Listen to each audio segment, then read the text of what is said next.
prior art associated with some specific systems. So how it is going to overcome. So in one aspect of the present invention, the system is invented to perform or to resolve so and so problem. So maybe you assume like your system tries to address, or your invented system or invention tries to address some 5 to 6 problems which are existing in the literature or prior art. So in one aspect of the present invention, the system, how it resolves one of the problem you can, or major problem, you can highlight it. And the following paragraph should start like this: according to another aspect of the present invention, the system. Further, you can go into the details. So how you're in this, as I mentioned you here, you have to define the nature, objective, composition, and operation of your invention. So while discussing all these things, you can just put a preamble according to another aspect of the invention, and you can just mention what are the specific gist or highlights of your invention. You have to write the summary in such a way, like if any person just reads the summary of the invention, he should get a full-fledged idea of your invention, what your invention is, what it is going to do. So you can see every paragraph, whenever I have started a new paragraph, I have written according to another aspect of the present invention. So this is the normal syntax that the Indian Patent Office generally follows. These syntaxes varies from patents which are filed in different countries. India follows one particular syntax, US follows another kind of a syntax, but more or less the fields, what the contents of the specification, what we are discussing, more or less remains the same, but the order, the way of writing, the writing style or drafting style will definitely vary. So since you are going to file an Indian patent application, you have to write in the format that patent office is looking for. So in the summary, whenever any new paragraph you're starting and trying to explain a new feature or a new aspect of your invention, you have to write according to another aspect of the present invention, and then what are the statements you want to include, you can include. So finally, as I told you, patent is a techno-legal document. So whatever you are writing will come in force legally. So you should not leave any room to the potential infringers who can overcome the loopholes of your patent application and try to draft a similar kind of specification in their name by bypassing the limitations or the loopholes which you have left in your specification. So in the conventional practice, people, in order to bind it legally, they will use a few common templates. For example, I have shown here a disclaimer statement you can say about. So the summary of the invention does not necessarily disclose all the inventive features. As I mentioned you earlier, summary is a gist of your invention. In that gist, it is not necessarily like all the details of the invention be mentioned. Only you're just summarizing it without going much into the structural details or the embodiments of the invention. You're just in a normal language, you're just communicating what is the actual summary without disclosing the overall arrangements, embodiments of your system, parts, elements, etc. So that's why what people will generally end the summary with a disclaimer kind of statement. So that is, the summary does not necessarily disclose all the inventive features. The invention may reside in a subcombination of the disclosed features. So in the subsequent document, what are the disclosed features you are quoting it down either in the description or else in the claims. Those all, when you have taken into account as a whole, then your invention may reside in them.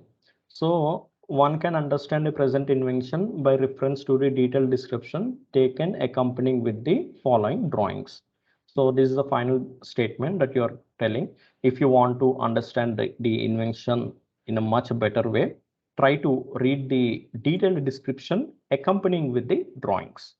So this is the closing statement for the summary. So more or less in all the patent specifications, you can find a similar kind of description with different phrases. So we have completed the summary of the invention. Next, we are going to the brief description of the drawings. So as I mentioned you earlier, in support of your specifications, you have to submit a number of drawings to so that the embodiments of the invention is clearly seen and understood. So for better understanding, I will just guide you to an example of my drawings.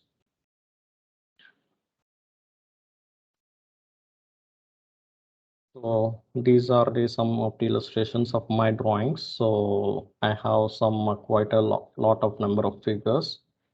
So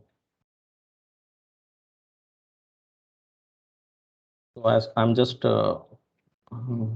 walking you through a quick view of the drawings. So like this, patent specifications should be accompanied with the drawings. We will look into the drawings in our afternoon session in brief detail. So in the figure, in this specification, you can see I have used 25 figures or drawings to help the examiner or a controller to understand, not only examiner and controller, once the patent is granted, even the end user also should be able to understand. So for making the for the ease of understanding, I have used some 25 drawings. So all these drawings, what you have to do is you have to briefly describe independently under the section called brief description of drawings. So that is the section we are currently looking at. Patent applications often include drawings, flowcharts, figures to visually describe the invention. Therefore, in this section, what we have to do is we have to give a brief overview of the drawings that are accompanying with the specifications. So if you look into this, my example, so I have an opening statement. A detailed description of the present invention is provided here in below with reference to the following drawings, in which figure 1 illustrates so and so, figure 2 illustrates so and so, figure 3 illustrates so and so. So when anyone sees the drawing and he sees the brief description, he should immediately understand what is the significance of the figures that you have placed in. So you need to just give the brief details. Anyhow, if you want to give a detailed description, that you can give while you are explaining your invention by cross-referencing it. But as a whole, these descriptions should stand alone without going into the actual details of your invention. If anyone looks into the brief description of drawings and compares with the drawing sheets what you have provided, he should minimum to minimum be able to understand what the figure is illustrating. So it is not mandatory like you have to write it within 1 or 2 lines. Depending upon the description, you can write it in quite number of lines. So just like in the technical papers, how you will write in the brief description of the figures what you are taking. So like that, you can just give a brief description. So here the figure 17, you can see, I think around some 10 lines I have. Figure 18, I think around 6 to 7 lines I have described. So there's no constraint on this. You can just briefly describe. So once all the drawings has been described, again you have to write a closing statement. So these drawings illustrate the embodiments of the present invention with examples. Your main intention is you are illustrating your invention by using examples. It is not like since you have used the example and people should not take the limits of your invention from the example. Say, for example, I will tell you for better understanding. Uh, So in my drawing, I have illustrated this as a one frame. Frame is having 8 samples. This is only for illustration, but this system is used to generate frames of variable size. Maybe 256, 512, 128, 64, or any random fancy number, 72 samples, 93 samples, etc. But for the understanding, I have quoted with 8 samples. I have realized the frame, and I've just for illustration purpose I have given. But this won't fall as, this should not fall as a limit to the invention. Limit means, since I have showed system realizes frame size of system realizes a frame with 8 samples. It is not the frame size is not fixed in my invention to realize a frame with 8 samples. It's just purely an illustration. So that statement you have to accompany at the end of the drawings. You have to clearly tell it is drawings are only meant for illustration of the embodiments, and they do not limit the or define any limits to your invention. That's it. So this completes the brief description of the drawings. Now we are moving to the detailed description of the invention. So as the name indicates, this section is used to provide the sufficient details of the invention. And what are the sufficient details? It includes the structural details, how your invention is used, what are its objectives, and what are its advantages. And we have to define the solutions achieved by the invention, and these solutions we have to cover in depth. And it must be drafted in a manner such that any person who is skilled in the art will be able to understand and rework your invention. And one of the main constraint of this section is you have to disclose the best method of performing the invention that is known to the applicant, for which he is entitled to claim the protection.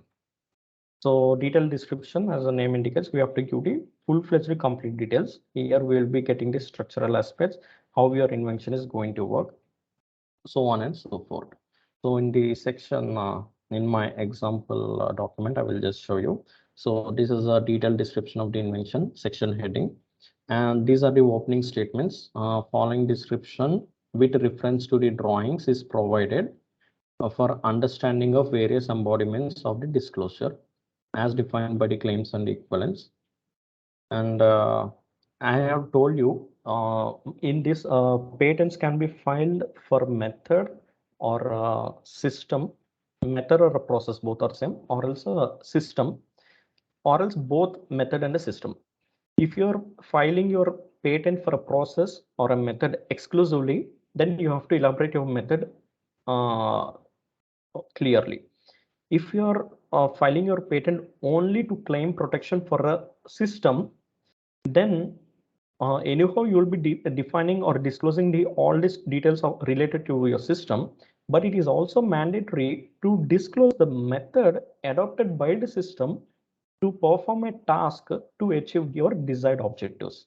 So my patent application is mainly filed for a system, but I have been asked to disclose the method of performing the invention. So I kept a subsection called as a method, and I just explained what is the method followed by my invented system to achieve the desired task. So um, methods, there will be some n number of methods to one particular solution. So in the literature or in the prior art, so many other people or other inventors have followed a different approach for a given problem, and you are inventing one system to the same problem but following a different method, and that method is implemented by a structural component, that is a system. So in this case you have to disclose both method as well as the system. So for describing the method, you have to describe in the form of a flow chart that will come in the drawing sheets. So I will just show you an illustration.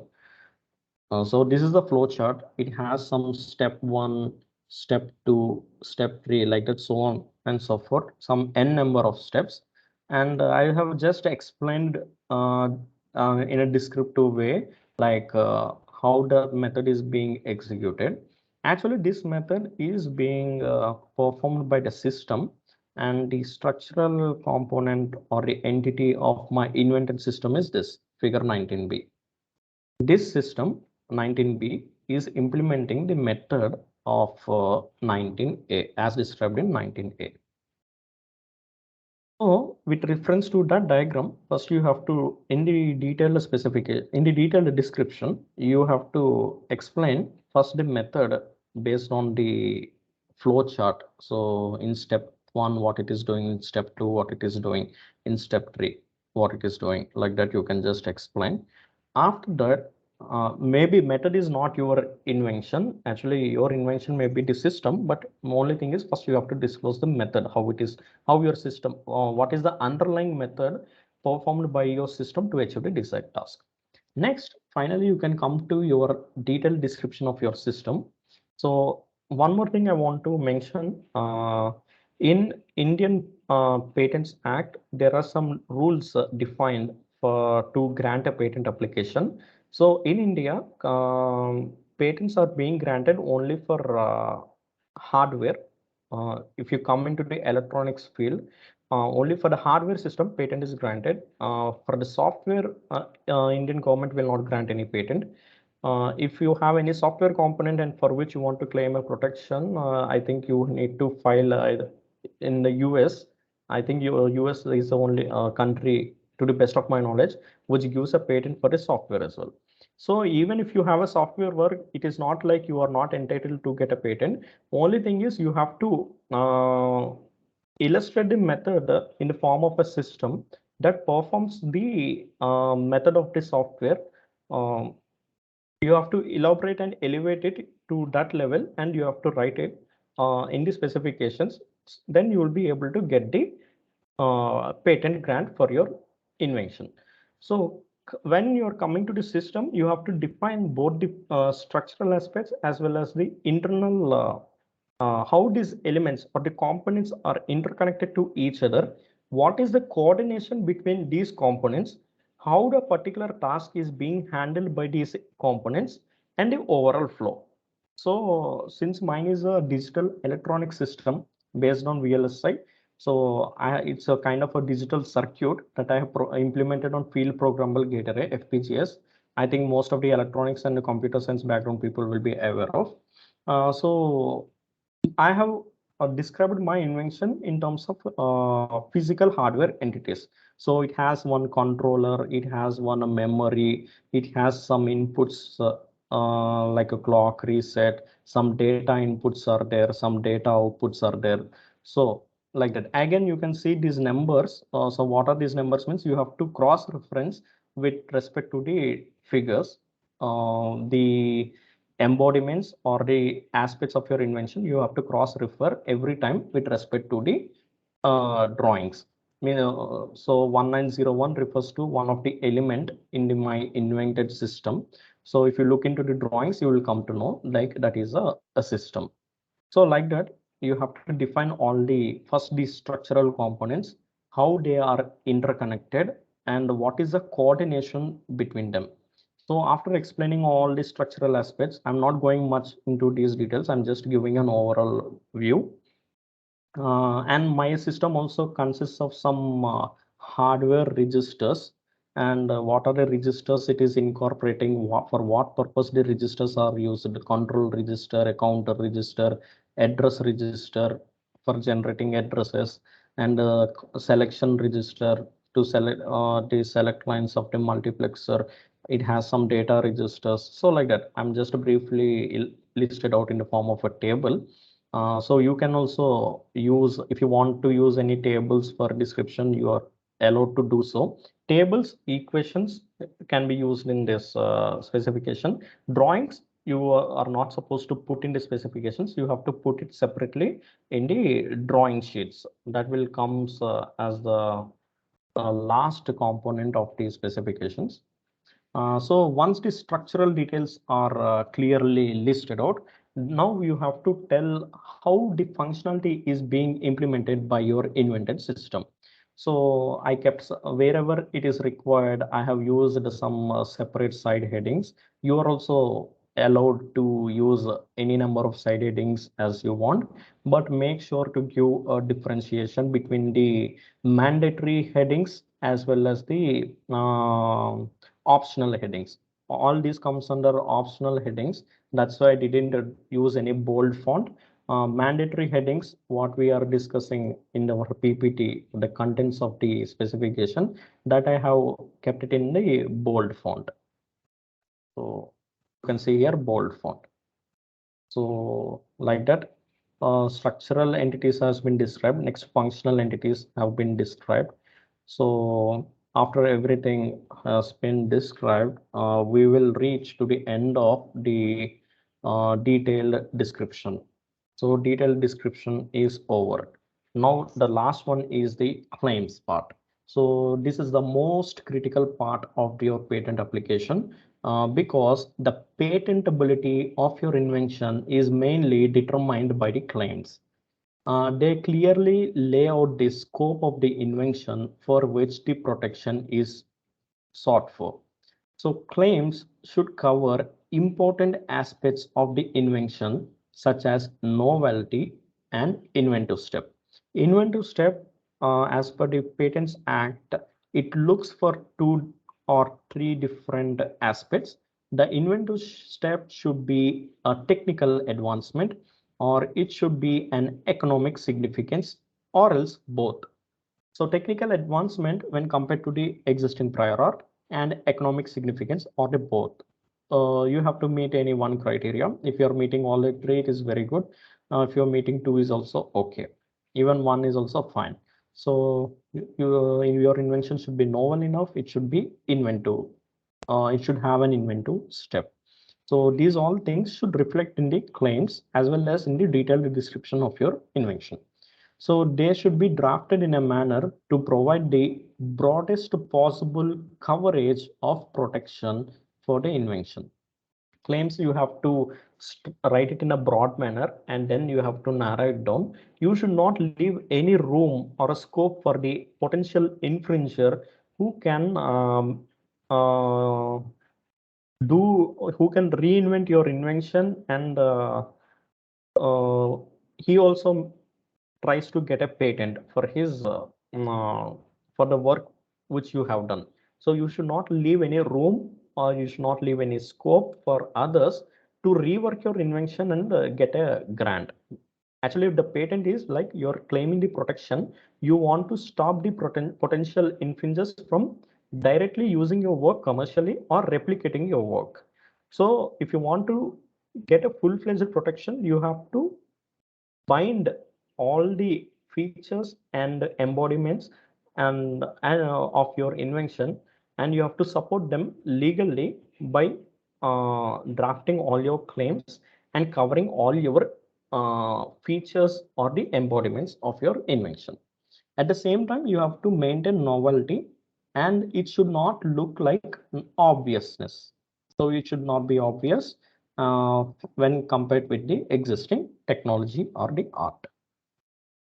So since claims are the most critical aspects of your specification, I am going to stress more on these aspects, because depending on these claims only a patent is being granted. So coming to the structure of the claim is very much important. It has a definite structure.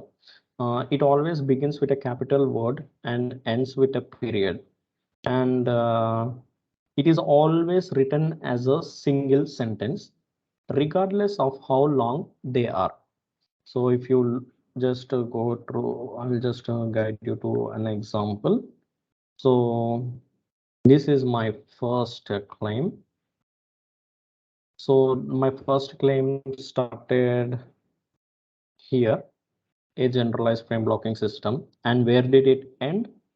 So this is all a single statement. You can see I have used a lot of punctuations, namely the comma, semicolon, end, or, and only at the end of the claim you can see a full stop period is there. So nowhere in between the claim you will find a full stop. So as per legality, claim should be a single statement, and that single statement can be of any length. So if you are writing such a long statement grammatically or English or in terms of English, it is not correct, and you may not able to understand while reading at a single stretch. but it is legally valid in terms of law. And once if you read all these things, if you read multiple times, you will definitely will understand. At the same time, it will reflect the all essential features of the invention. So that is the main objective of the claim that you need to concentrate upon. So a claim is a single sentence regardless of how long it is, and parts of the claim is separated with punctuation marks, comma, and semicolon. And they begin with the broadest form of nature and proceed to end with the narrowest form in nature. And claims have three parts. The one is a preamble that I highlighted in red color. Next one is a transition that is highlighted in blue color. And next one is the body. So every claim should have all these three parts. So preamble is meant for to name the things to be claimed. Transition is mainly meant to connect the preamble with the body of the claim, and the body is meant to define the parts and how they coordinate or work with each other. So preamble and body, this is very important. Preamble and body should be consistent with each other and in order to form a whole claim. So for your better understanding, I have just given you an example over here. So if you read this sentence, example, a digital electronic system configured to perform frame blocking operation on time sample digital signal comprises a memory and a controller. If you look into this, this is a single statement. There is a full stop is at the end. Uh, so it is following the rules of the claim, and it should have three components as I mentioned. So the preamble is the one that I highlighted, a digital electronic system. This is my preamble. Transition is the one which connects the preamble to the body. So transition is the word called configured, and my body of the claim is the rest of the part to perform frame blocking operation on time sample digital signals comprising a memory and a controller. So in this manner, generally the claims are drafted. Why? We will look into the following sections. So as an illustration of example, you can see here a generalized frame blocking system configured to perform so-and-so operation by using so-and-so variables for the purpose of obtaining some functionality. It comprises, as I mentioned, a memory and a controller, and I further explained what type of memory it is and what type of a controller it is and how that controlling functionality is obtained or processed. Everything I have kept it in the first claim that I will tell you why I have done. So till this, you need to make it clear that it should contain a preamble, transition, and body, and you have to list in this format. So moving on. So what is the preamble? As we have seen, there are some set of rules for the preamble. The preamble should be related to the title of the invention in some way. So if you see my preamble, a generalized frame blocking system, that is my preamble. Configured is my transition. So if you look at the title of my invention, again in the title also you'll see a generalized system to perform.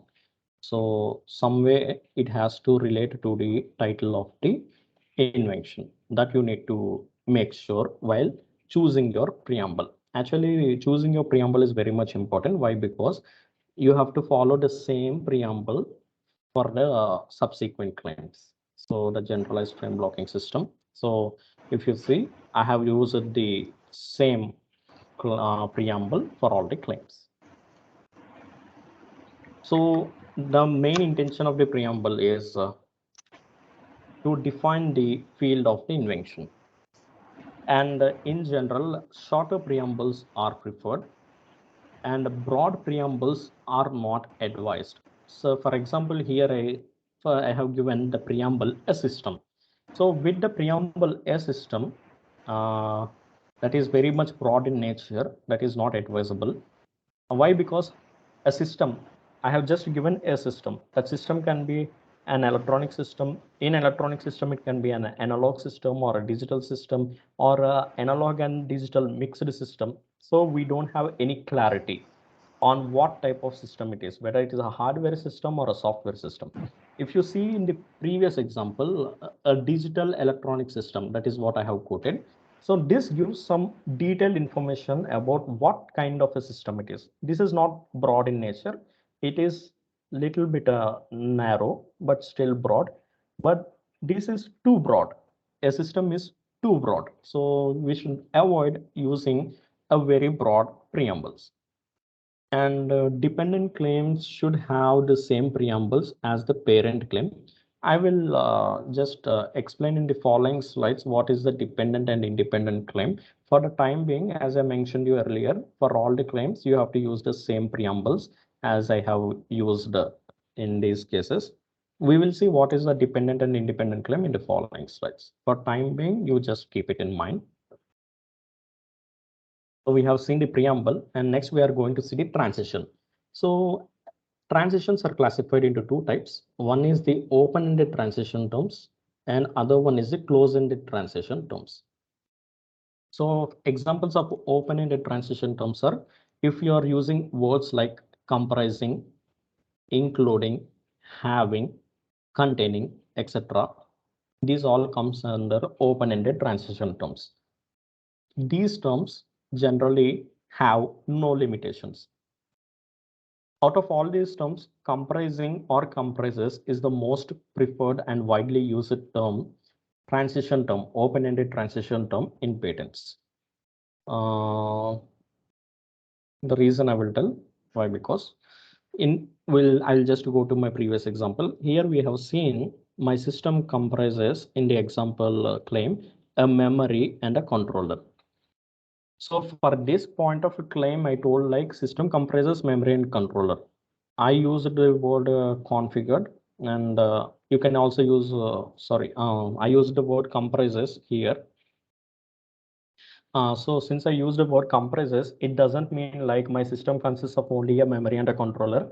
It can have any other components in addition to a memory and a controller. If I want to bring that kind of a meaning, I have to use the word comprises. Why? Because I'm not disclosing other components. Why? Because I think it is of less significance value when compared to the memory and the controller. To claim, to protect my invention, I have to bring those inventive steps and features of my invention in the claims. And these features are linked up mainly with respect to the memory and the controller, and not with respect to the other physical entities of my invented system.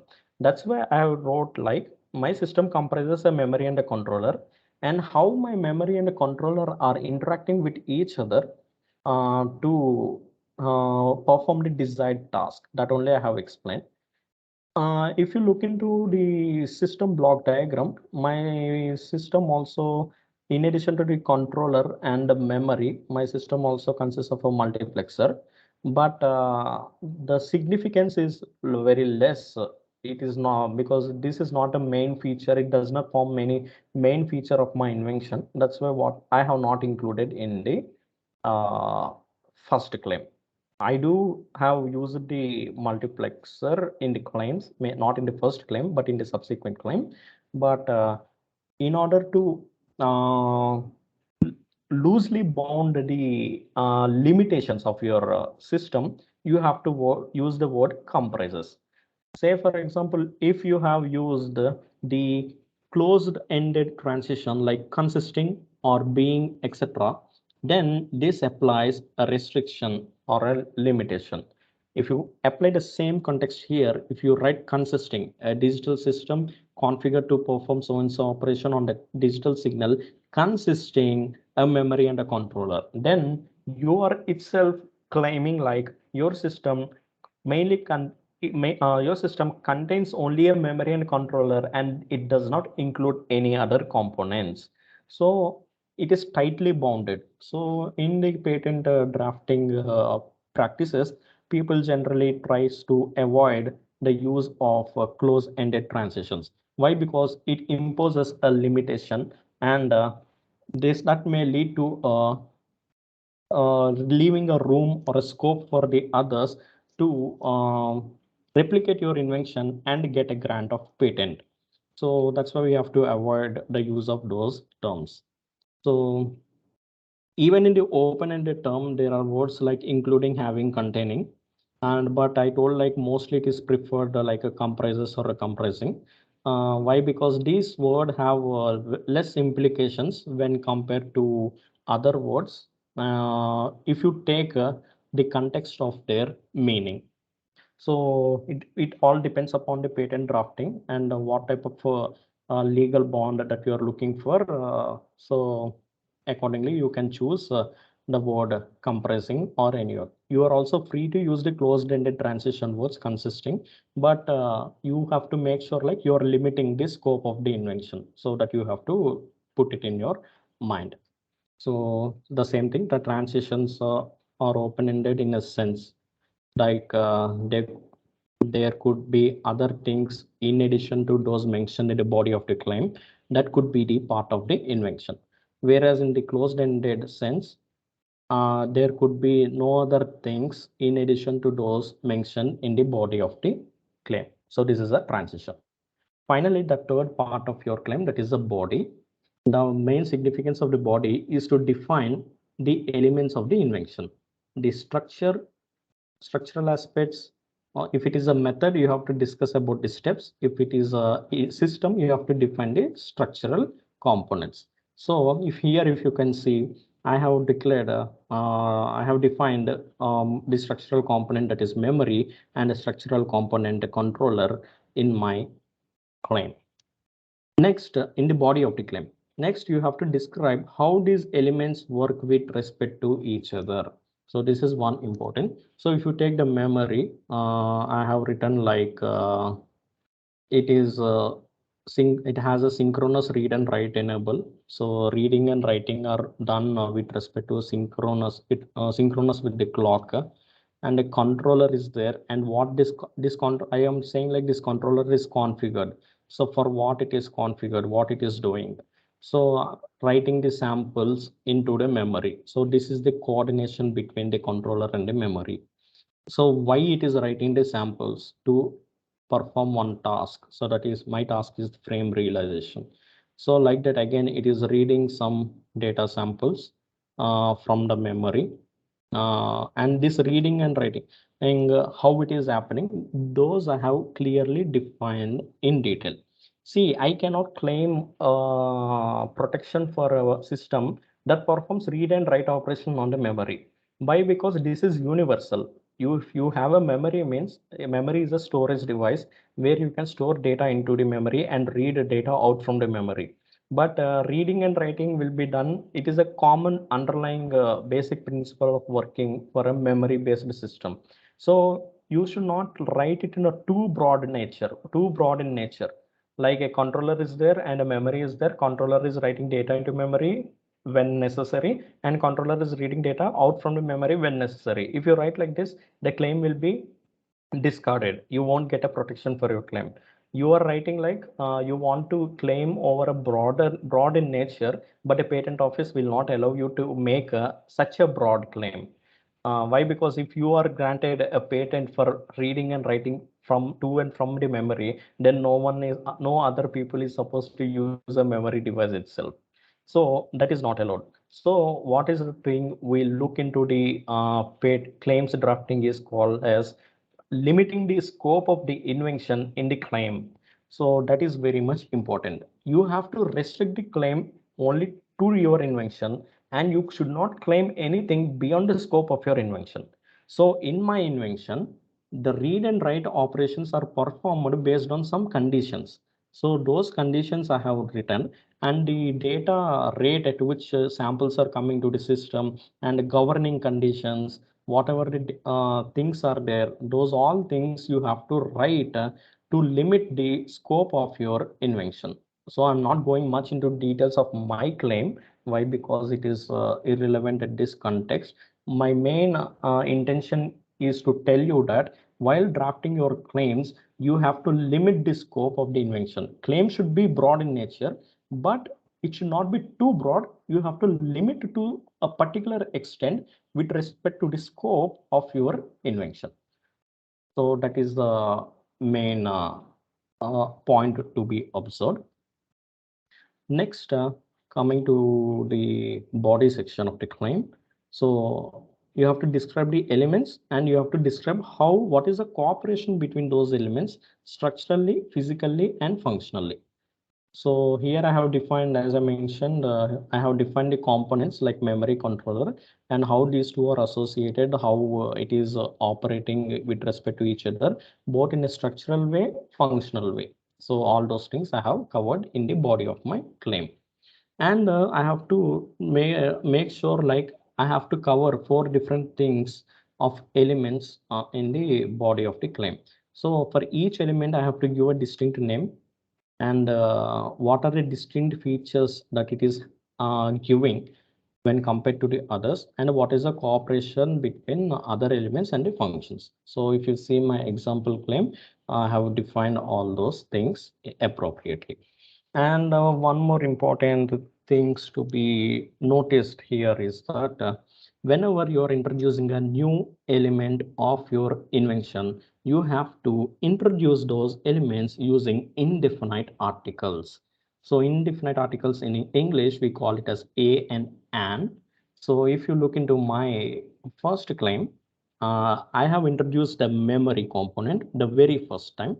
So that's why I have used an article a single memory. Like again, I have used a controller. That controller is based on some variant that is called as ASMD, an ASMD based controller. So again, uh, whenever you're introducing for the first time, you have to use like that.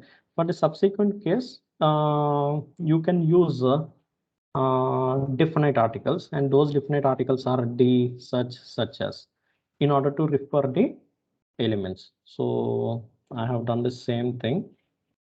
Just a minute, I will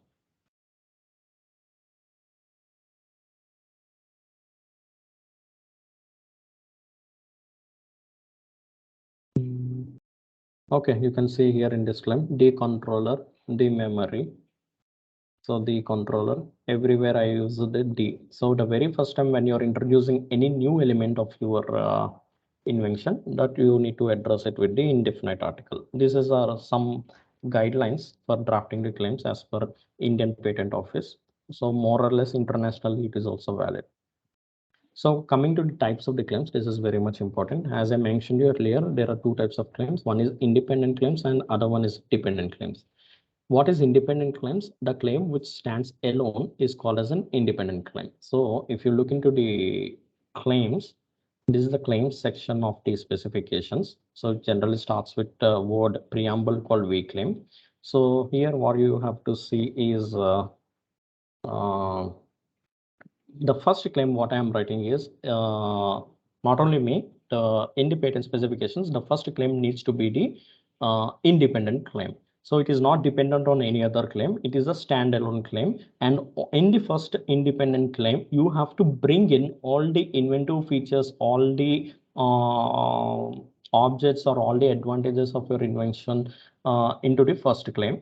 And you need not explain each and everything elaborately, but you have to relate it with the structural aspects and functional aspects, and try to put all the inventive steps, inventive features of your invention in the first independent claim.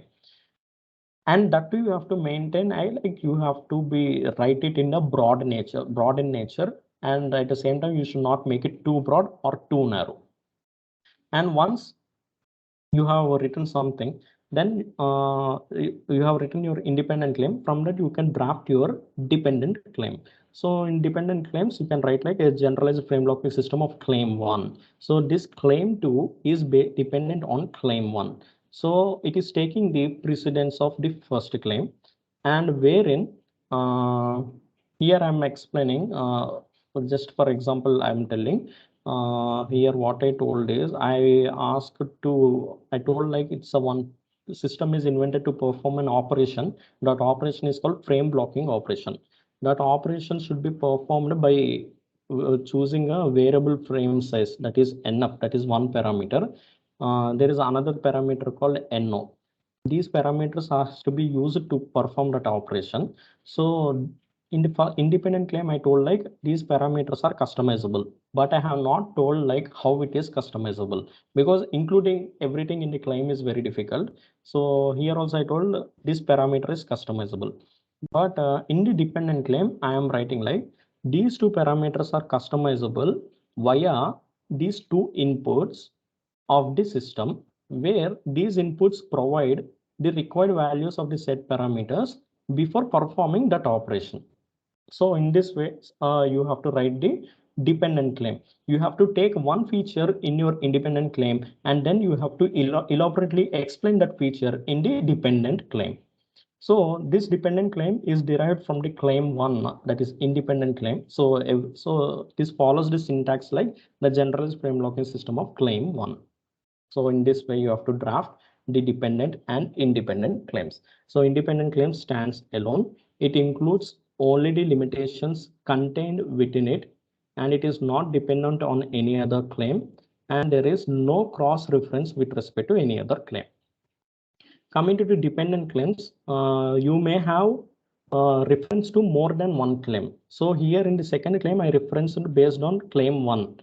Again, in claim 3, again, it is also based on claim 1. In claim 4, it is also based on claim 1. So it's not like you have to refer based on one claim, but here you can see in this example, in the claim 9, the system of claims 1 and 8 comprises.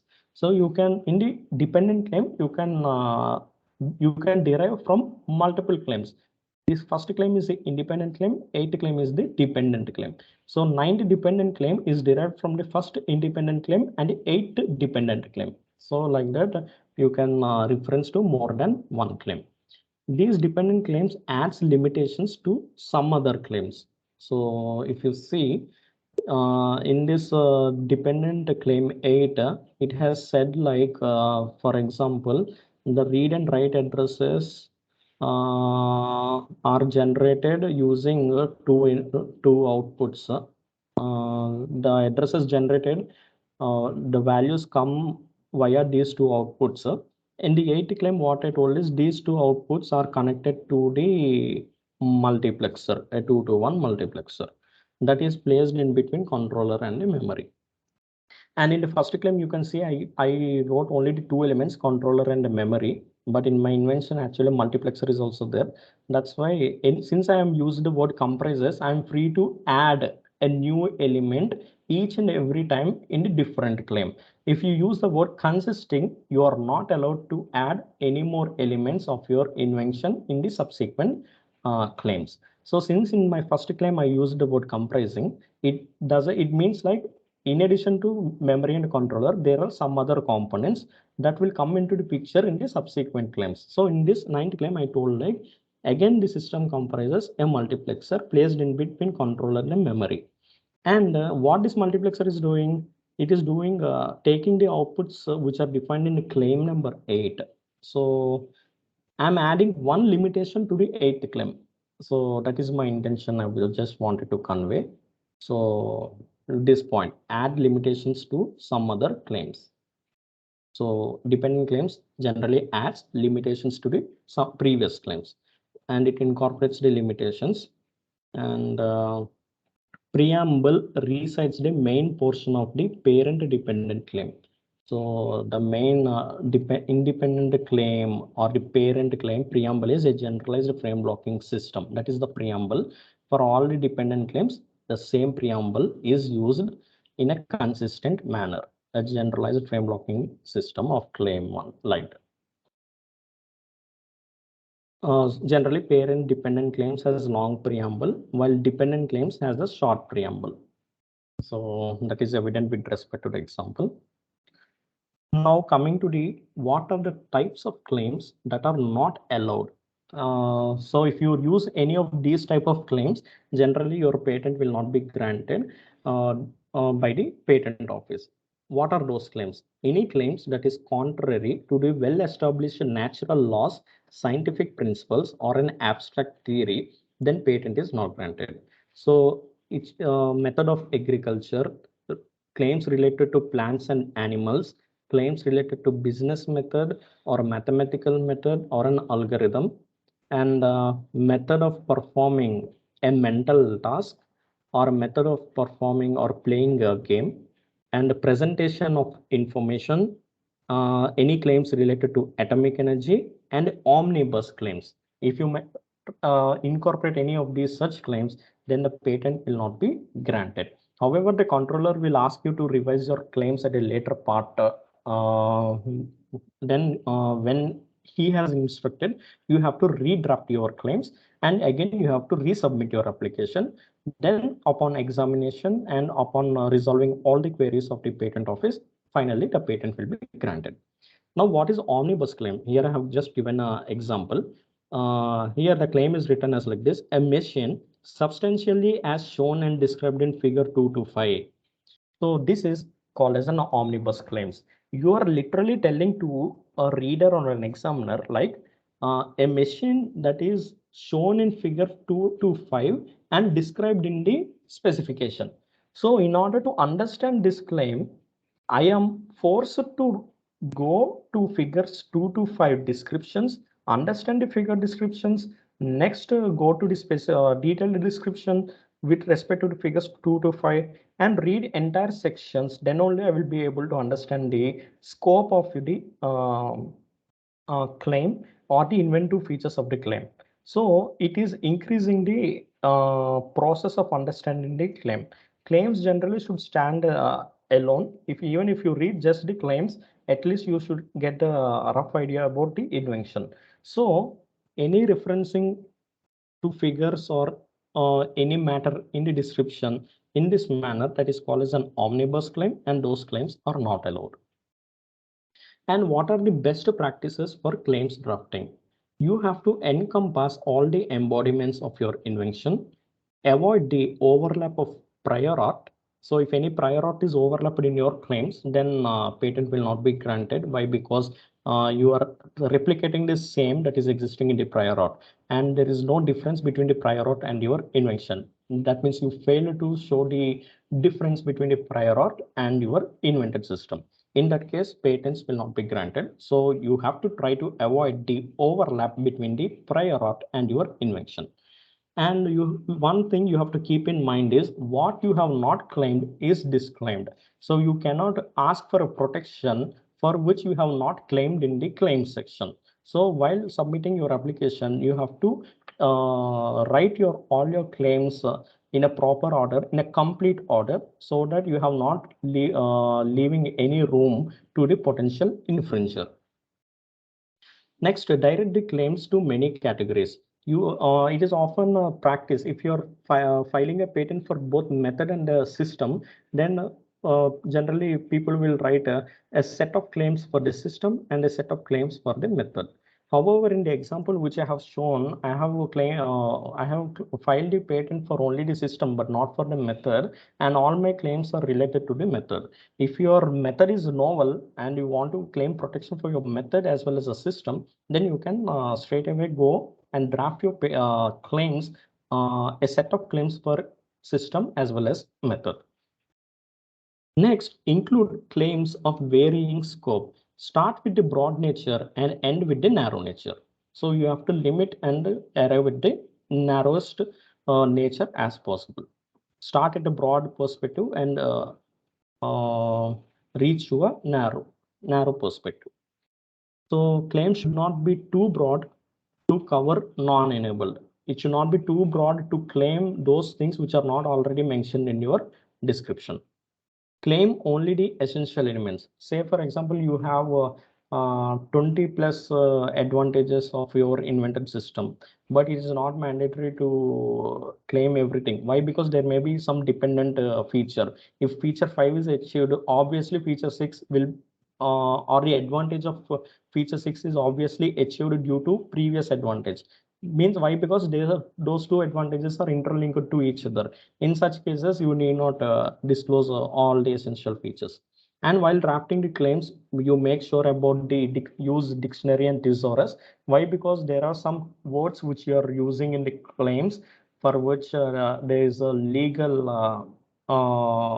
entity has been coming into picture. So whatever the phrases you are writing, what are the literal English meanings are there for those words, the claims and protection will be binded only to those statements. So you cannot use a word and you cannot assume it to give protection for another meaning. So when it comes to checking of the internal meaning of any words, they will generally follow the standard dictionary or thesaurus to evaluate the any disputes between two patent inventors or an organization. So selection of words is very important. So next, avoid unnecessary limitations and elements. So as I told you earlier, you have to limit the scope of the invention in the claims. It is not necessary to limit to a greatest extent. So only to a certain extent you have to limit the scope of the invention. So unnecessary limitations you can avoid it. And define the novel and non-obvious elements when compared to the prior art. Use functional language. Next, this is very important. Have some ratio between independent and dependent claims. This is not a standard rule. You are free to write as many dependent claims that can be derived from the independent claim. But why people will follow this ratio 1:5 means, say for example, if you are writing only a single independent claim and then you are deriving a lot of dependent claims, and if the patent office is refusing to accept your independent claim, they will straight away reject it. If it is not meeting the proper scope or a scope requirement or limitation requirement, or if it is too broad in nature, then they will drop that independent claim. If that independent claim is dropped, then what are the dependent claims which are tied to that independent claim will cease to come into force. So they are literally indirectly these claims are also cancelled automatically. So if you are very sure that your independent claim is standalone, it is incorporating all the inventive features, and scope is not too broad or too narrow, it is optimum, then you can derive as many dependent claims that is based on your interest. Even in my case also, I have only one independent claim and 9 dependent claims. So in my case, it didn't give any problem. So even if it is creating a problem, controller will give you a number of chances to revise your claims for the grant of your application. So you need to spend some quality amount of time in drafting your claims in a proper manner. Next, avoid strict numerical boundaries and precision numerical limits, etc. Do not use any numerical ranges or limitations or values. Why? Because if you are using those things, your invention is strictly bound to that numerical ranges only. So if, you can try to avoid these numerical values and write your claims in a general perspective. The next one is now we have completed the claim section. Now we have reached the abstract. Abstract is used to provide a technical information of your invention. It shall commence with the title of the invention. So I'll just take you to a quick look into the abstract. So the claims here, the 10th claim is over. Claims ended with a signature. Next, this is the abstract section. This abstract should begin with the title of the invention. It is so drafted that it constitutes an efficient instrument for the purpose of searching the field in a particular technical field. So you have to write it in a proper way, like your invention is searched in the database with respect to that technical field to check for any overlap with the prior art. And it should contain a concise summary of the matter that is disclosed in the specification. Next, it shall indicate clearly the technical field to which the invention belongs and the technical problem to which the invention relates and the solution to the problem through which the invention and the principal use or uses of the invention is applicable. So here you can see,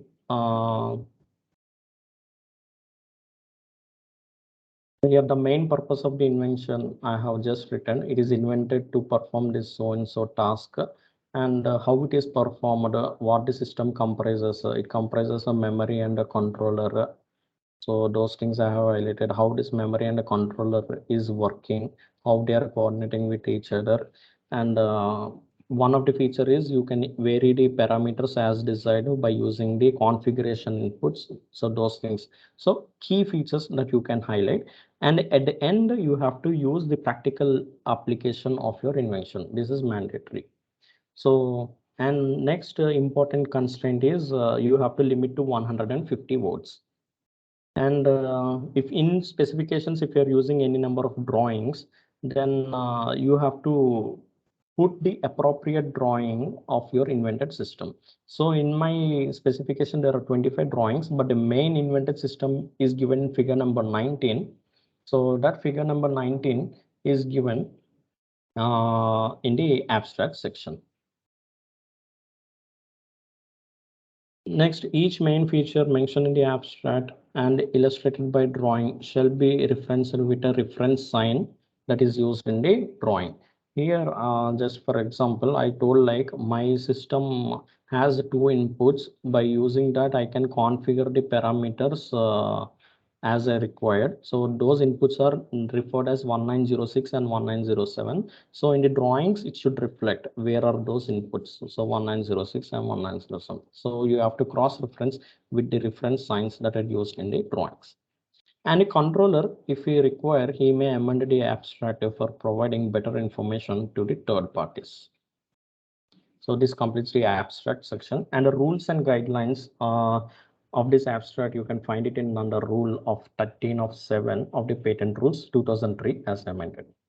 Finally, the drawings, the last section of last contents of the specification, they serve as an aid for understanding the invention, as I mentioned earlier. And these drawings may be the block diagrams, it can be flow charts, it can be a graphs. They must have numeral labels, as you can see in the drawings. Everywhere I have given some numerical label, and these numerical labels are cross-referenced with some text, with the appropriate text in the description, in the specifications. So same thing I have mentioned, as well as it is very important to cross-refer these things in the claims, so that I have not mentioned you earlier. So you can see wherever I used a memory, the memory is referenced with the 1903. This is a label in the figure. Yeah, so that is the case. So finally, I have just given you the overall aspects of the complete specifications, the contents of the complete specification. Now you have got a brief overview. Next, foremost thing is how to draft your patent application. Actually, if you can prepare your patent application in MS Word if you are comfortable, but most of the researchers use LaTeX software for drafting their technical papers. By keeping in view of ease of drafting the documents in LaTeX, we have developed a LaTeX template exclusively for Indian patent applications. If you are new to LaTeX and if you are feeling very difficult, you can still use the MS Word. Anyhow, patent office will take the PDF copy of your specifications. But keeping in your mind of the ease of drafting by a large research community, as of now, there is no standard template readily available. Even the patent office also not giving any template. They are just giving the guidelines on like what is the page size, it should be A4 size, and what is the margin width. Only those numericals are given. Accordingly, you can just design your own template in MS Word if you're convenient. If you want to use a LaTeX template, you can use the template. That template is provided in this GitHub link. So I will just guide you through to how to use this template. So first, if you click on that link, it will goes to the GitHub repository. So in this GitHub repository, I have kept the link. The distribution, LaTeX distribution files are available. You can click on the code and you can click on download zip. So zip is downloaded. So you can open that folder and you can copy the zip file. You can extract this zip.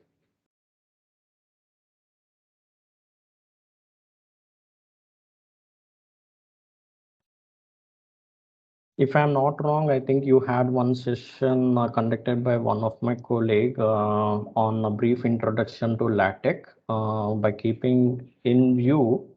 So I'm just going through the important details. I'm not touching upon the basics. So once you have downloaded the distribution, you have the LaTeX file, that is .text file, and this is a PDF file. This is a template, actual template, what I am talking about. So this template is pre-filled with some necessary data, as I mentioned while explaining the contents. So it has some pre-filled data. You are good to use this template with all the pre-filled data, and only thing you have to insert your own invention details to draft your specifications. It may be either a provisional specification or a complete specification. It depends. Once if you compile it, you will get a PDF output. So with a beautiful illustrations in a properly typesetted document. You need not worry about the typesetting. It is automatically done by LaTeX. Only thing is you can focus on your details. So this is the output. So this is a partially generated output. So now what I do is I will just walk you through the details. It consists of three folders. One is a tables folder. You can include the LaTeX based table files in this folder to source into your document. And it has a figures folder where you can source your figure files. You can save all your figure files here. Not all the figure files. Actually, this is not the drawings template. Drawings template is a separate template is available that we will discuss in the afternoon session. So in the complete specifications, only you have to provide two drawings. Actually, one drawing, technically speaking, that is in the abstract section, you have to put your abstract figure. So this is your abstract. At the bottom, after title of the invention, after the 150 word abstract, you have to put a diagram. Here I kept a small example illustration. So this figure, abstract figure, should be kept it in this figure folder. And I also mentioned like at the end of the claims, you have to sign it. If he is if patent is filed by a patent agent should sign. If you are filing on your own, you have to sign, put your signature. So again, the signature is also an image file. So if you have that image file, you can drop it in this figures folder. And the constituents is the folder where it consists of independent text files for each and every section of the specifications that we have discussed. In alphabetical order, if you see abstract, background, claims, cover page, description, drawings, field, object, summary. So you can put your relevant data in the relevant text files. And form2.txt is in the topmost directory. This is your main text file. So you can launch it with any text editor. Here I'm using the Text Studio, and I will zoom it for you. I don't know whether it is visible or not. So this is a form2.txt file. So it is preloaded with the required LaTeX packages. I think you might be aware of what is a LaTeX package. So the font size is 10 point and the size of the paper is A4, that is defined in the document class. And as I mentioned in to you, there is a guidelines for the margins. So patent office says like left and top should be 4 centimeters wide margin and bottom and right should be a 3 centimeter margin that is achieved by using a geometry package. So on and so forth. I think what are the necessary packages?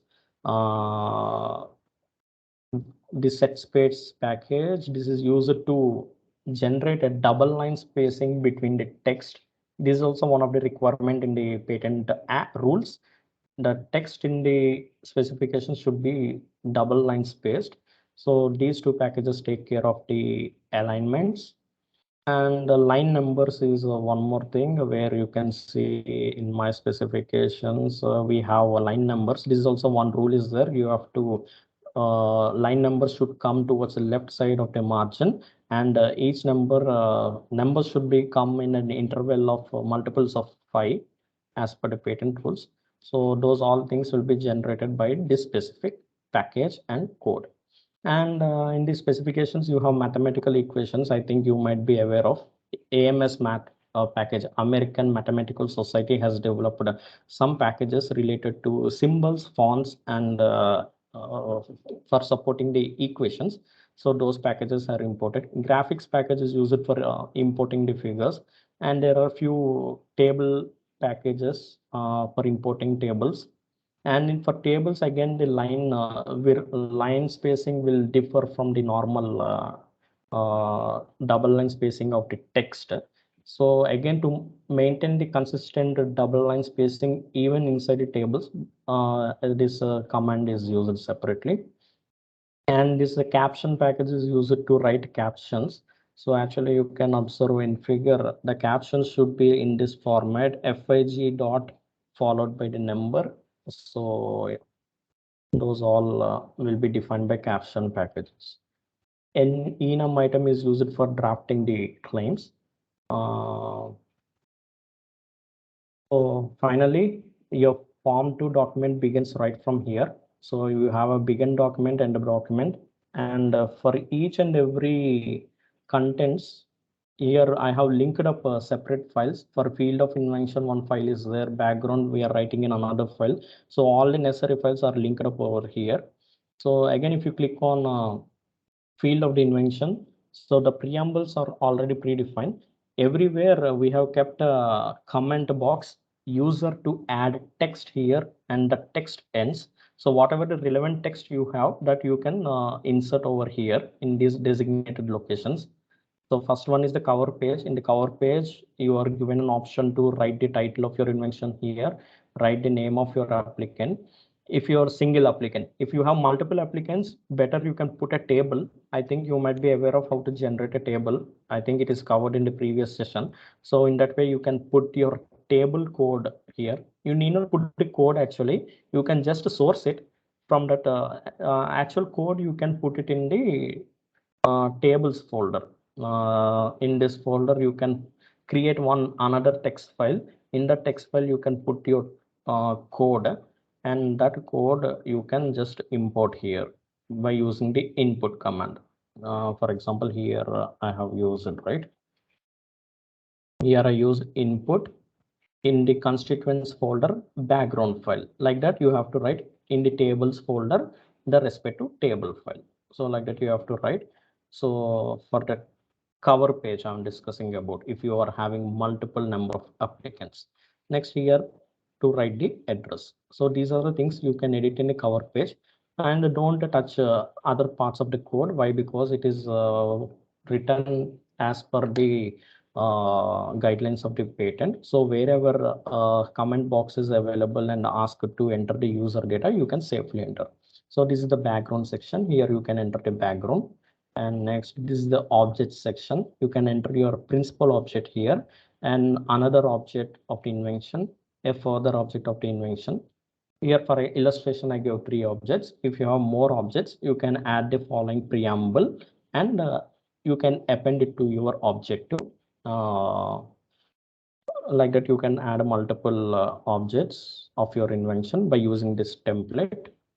Next, you have a summary. Again, you can, in one aspect of present invention, you can put your primary summary and secondary summary, like that, according to another aspect, like that. And wherever editing is not required, I have just written like do not modify beyond this line. So this is only full text date file. You can edit it if you want, but don't try to edit the pages where you have a specific codes like this, LaTeX based codes, because again, the package will be disturbed. So background is over, objects is over, summary is also over. Next, drawings brief. Again, here figure 1 illustrates. You can write the description of figure 1 here, figure 2 here, like that. You can add multiple blocks for the figures descriptions. Next, you have the detailed description. In detailed description, if you're applying for a methods or a process patent, you will just write a method. If it is a system, you have to write both method and a system. So this is a subheading method. In this block, you put your actual method description, and in this block, you put your system description. Apart from that, actually, I forgot to make a point. In the description, detailed description, we discussed about the method and the system. In addition to that, we have you are supposed to write clearly a paragraph stating that what is the inventive step of your present invention, what are the technical advantages of your present invention, and what are the industrial applications of the present invention.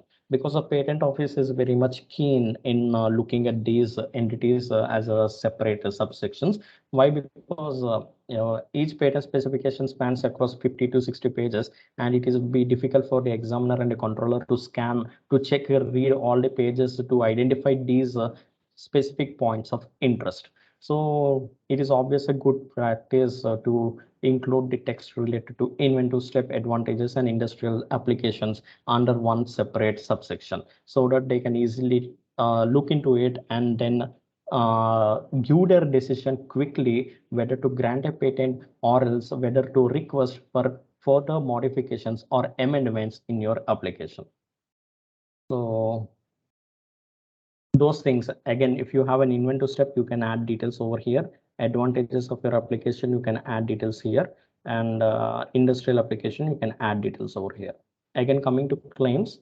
I think how to use the list kind of environment, whether it has been discussed in earlier session or not, I don't know. But I will do one thing. I will, in my GitHub repository, I will put one more folder called examples. In the example, I will give the sample code for writing claims and everything for your understanding. So for time being, just try to understand a few things over here. So you can put the code and text related to the first claim and the second claim and the third claim over here, like that. So on, I have given 10 sections. Why? Because 10 claims are free of charge in Indian patent application. Beyond 10 claims, it is chargeable. So that's why I've given 10 entries. If you have more than 10 claims, you can again use this preamble, and then you can insert the blocks for your drafting your claims. Finally, this is the abstract section. Again, here is in this block, you have to write the invention title, and here you have to write the 150 word abstract. And finally, here you have to source the abstract file. This file is coming from the figures folder, and the file name is as appropriate, whatever you are mentioning. Actually, this figure will be having a appropriate number in the complete specifications. If you check my example case, in abstract, I kept a figure caption as a figure 19. Why? Because in my actual drawing sheets, my figure is situated at the 19th figure. So that is the reason I kept a 19. But when you are using the figure caption package, just a minute. Yeah, when you're using the figure caption package, directly it will start with the numbering as 1. But that's why to preset the counter to a previous value, this is a command I have kept here.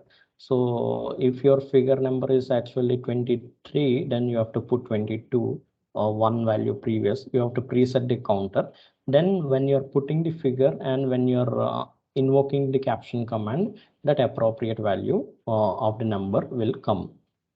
So this is the overall description of the LaTeX template. If you click on the run, the LaTeX file will be compiled and PDF will be generated automatically. So this is a PDF file that is generated. And one final thing that I want to cover is how to use the changes package. So I will just explain in this abstract section.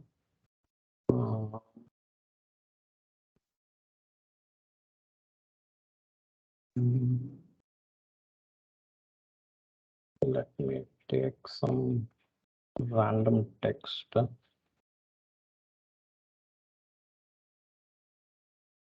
This is one text.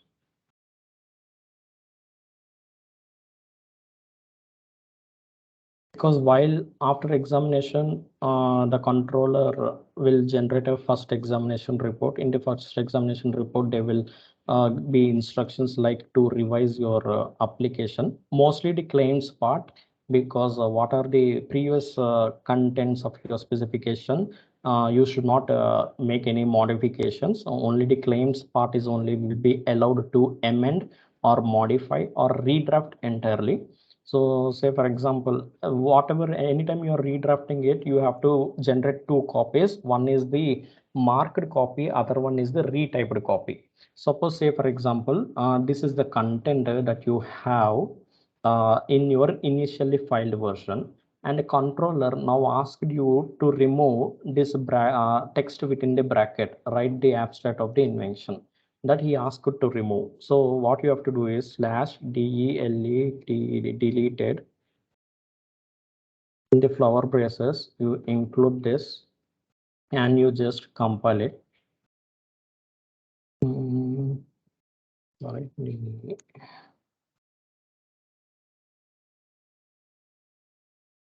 So if you see in the PDF, it is represented with a red color text and a straight through line has come up. So you are the meaning like you have removed that sentence, and the controller may ask you to add some text. Maybe he asked to make some changes. For that, you need to add a new statement. So for that, you have used added new statement, and if you run it, so here you can see new statement, new word, new statement which I have added, that is represented with the again red color.